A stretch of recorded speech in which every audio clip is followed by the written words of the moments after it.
Adlaw nga Biyernes karon mga kaigsuunan. Petsa 9 sa bulan sa Abril tuig 2021. Ang pagbasa kinutlo gikan sa Ebanghelyo sumala ni San Juan kapitulo 21 bersikulo 1 ngadto sa 14. Humani ini, nagpakita na usab si Jesus sa iyang mga tinun-an didto sa lanaw sa Tiberias. Ang iyang pagpakita ingon niini. Nagkatigom sila ni Simon Pedro, si Tomas nga ginganlag kaluha, si Nathaniel nga taga Cana sa Galilea, ang mga anak ni Zebedeo og ang duha kalaing tinun-an. Miingon kanila si Simon Pedro, "Managat ako." Sila miingon, "Muuban kami." Busa na ngadto sila og nanakay sa sakayan. Apan wala gayud sila'y nakuha tibuok gabi. Sa pagsubang na sa adlaw, nagtindog si Jesus dito sa lapyahan. Apan wala makaila ang mga tinun-an nga si Jesus di ay kadto. Unya miingon siya kanila, "Mga anak, nakakuha ba kamo?" Sila mitubag, "Wala gayud." Siya miingon kanila, "Itaktak ang inyong pukot didto sa tuo sa sakayan ug makakuha kamo."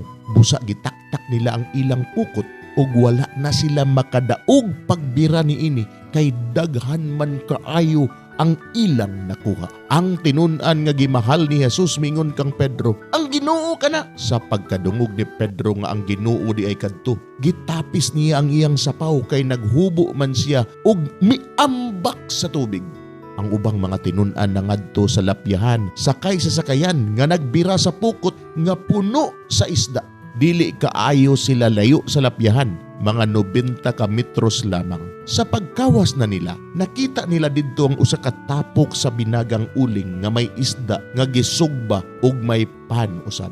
Unya miingon si Jesus kanila, "Pagdala kamo diri og pipila ka buok isda nga inyong nakuha." Busa mikawas si Simon Pedro og gibira niya sa lapyahan ang pukot nga napuno sa mga dagkong isda. 153 ka buok ang tanan. Apan bisan pa sa kadaghan sa ilang nakuha, wala gayud maggisi ang pukot. Unya miingon si Jesus kanila, "Dali nga ri og pangaon kamo."